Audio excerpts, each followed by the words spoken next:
Kryetari i Partisë Demokratike Sali Berisha reagoi pak orë pas publikimit të lajmit se SPAK-u po heton ndërtimin e tunelit Llogaras.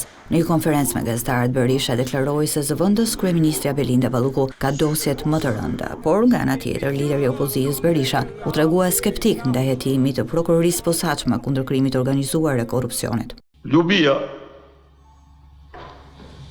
i ka dosjet më të rënda shumë serion Veliaj.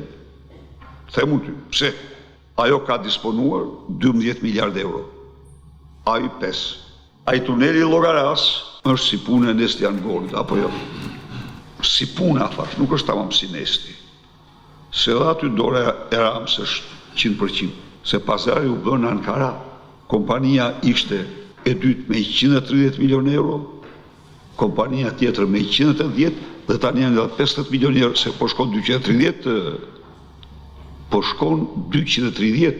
Berisha shpjegoi se është skeptik ndaj hetimeve duke sjellë si shembull vendimin e gjykatës posaçme për inceneratorin e Tiranës. Sipas Berishës, asnjë prej personave në Ministrinë e Infrastrukturës që kishte për detyrë të mbikëqyrte punimet në inceneratorin e Tiranës nuk u vendos para drejtësisë, edhe pse ky incenerator nuk ekziston.